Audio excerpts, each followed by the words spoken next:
Welcome back to the channel, everybody. I did a post this week on an accelerated depreciation. I put it across social media, got a lot of comments and questions, so I agreed to do a video on it today so we could really get this out to everybody to really break it down for you. For that, I asked George Pino to come in today. He deals with this on a regular basis. He's the CEO of Commercial Brokers International here in Los Angeles. So George, thank you for coming in. Thanks for having me. Yeah, this post got a lot of attention. People asking a lot of questions, and I'm going to be there all weekend. I bet, especially now in this economy, everyone's looking to be able to, as they say, every dollar saved is a dollar earned. Exactly. So accelerated depreciation is what the video was about. Now, I think we can go beyond that, but I think let's start there. Yep. No, absolutely. I think we should really start just depreciation. The beautiful part about real estate is that you can depreciate the asset, not the land, but the actual buildings on that land. Right. So typically speaking, for residential real estate and commercial real estate, you have two different depreciation schedules, and most people do what they call straight line depreciation, meaning they take the number of years that they're allowed to depreciate it, 27 and a half for residential income type properties, 39 years for commercial properties, and they just divide it. Right. So, and that's the amount that you can depreciate every year. Now, there are ways to increase that depreciation, which means that you get a bigger write-off today versus tomorrow, and also continuing to increase your depreciation by keeping to doing the same things for your replacements that you've put into the property as well. So number one is, of course, the accelerated depreciation schedule, which is a cost segregation analysis. Right. So this is where you come in and you hire a third party that will actually segregate all the costs associated with the building.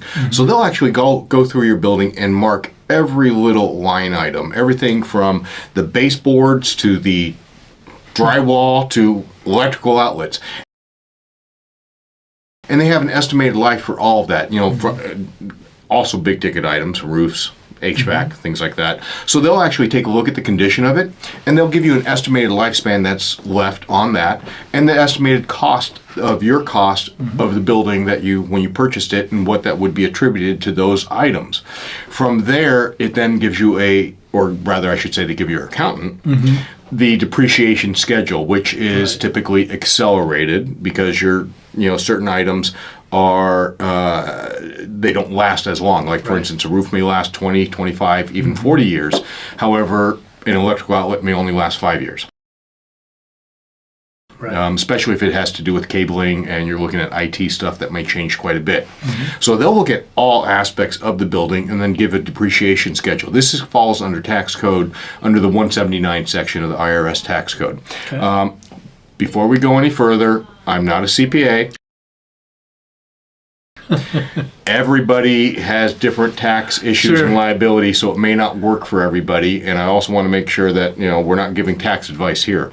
But these are ways and potentials. You want to have this conversation with your accountant, and typically you can even bring us in on it. A broker is going to have knowledge on certain types of assets and accelerated depreciation that we can also advise on as well. Right. Now, I was at a car wash when I posted this, so that's car washes, gas stations. First of all, let me add, now if you folks have any questions on this, put it in the comments below, because we're happy to answer anything to the best of our knowledge. But I was at a car wash, and that's why I put that post up. Absolutely. And car washes, gas stations are great because they cost so much to build, and not just the land. We're talking about the infrastructure of the building itself, when you have to have either clarifiers or tanks underground, as well as a C-store potentially as well, and such. So gas stations, car washes can all be really good for accelerated depreciation, because a lot of those parts actually wear out a lot faster than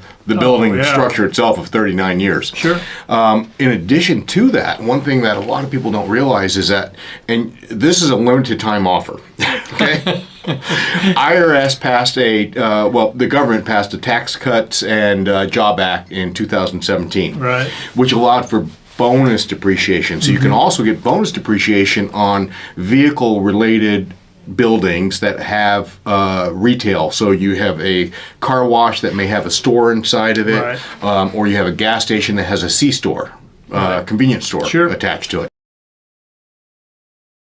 So those are eligible for bonus depreciation, and the wonderful thing about that we saw a lot of people taking advantage of it last year. 2022, they were allowed to depreciate 100% of the building's value in the first year. Right. 2023, every year after that, it drops 20% until it phases out in 2027. But that's a bonus depreciation that you're allowed to do, as opposed to, and then you can still follow up with an accelerated depreciation after the bonus. Okay. So it's kind of like a win-win that you can potentially get with the right type of asset.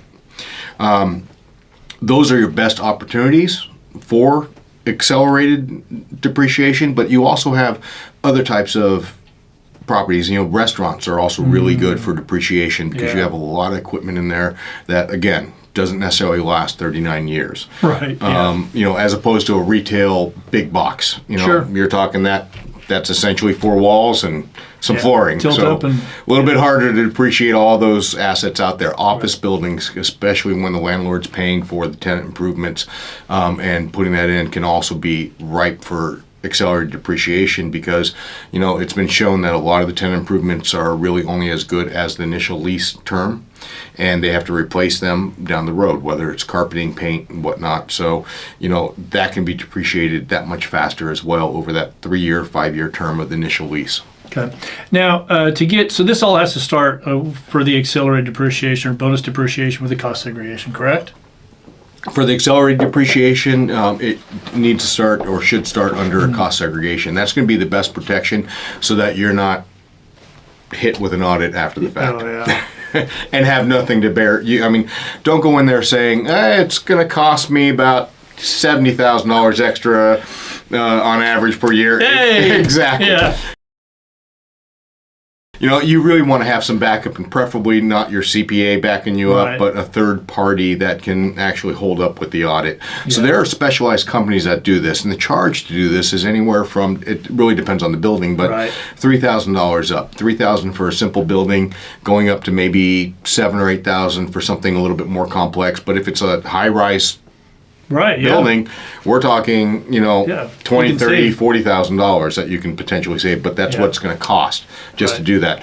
Typically, most cost segregation analysis also, it's a payoff. So meaning you don't want to, if you're flipping the property and your plan is to flip the property, you may not want to get a cost segregation analysis because the cost to do that typically is outweighed for the first year or two of that analysis. Yeah, I was talking to a cost segregation guy. He goes, if you're going to hold it only 2 years, then don't do it. Don't bother. Absolutely. Yeah. But do look for the bonus depreciation because you can still take advantage of that. Only problem is that you're going to have to pay depreciation recapture when you do sell it. You need to touch on that. That's the negative. Yeah, go into the recapture. So, the depreciation that when you depreciate a building, you're actually, when you depreciate the building, you're writing off the value of that building. However, when you sell the building, that may also increase in value, the appreciation, but you're going to have what they call depreciation recapture. Yeah. And this is typically done under capital gains. It's a little bit different amount of tax versus your pure profit capital gains. It's a little bit lower, but it's something that's harder to write off with expenses for sale, things like that. So even if you're potentially selling the property at a loss, you may still have to pay for depreciation recapture. So be aware of that and of what you're doing. So it's not that it's free depreciation that you can get. Government's always going to come after it, and you can do recapture, but there's also other tax strategies that you can utilize when you go to sell, such as utilizing a 1031 exchange and then purchasing something for a little bit more to increase your basis, and then you keep your depreciation going and rolling along that way as well. But at the same time, you're also increasing the value of your properties, and then your heirs will get a stepped up basis eventually. Yeah, exactly. So, if you like them. If you like them. Either the heirs or the church or whoever. Your dog. This day and age.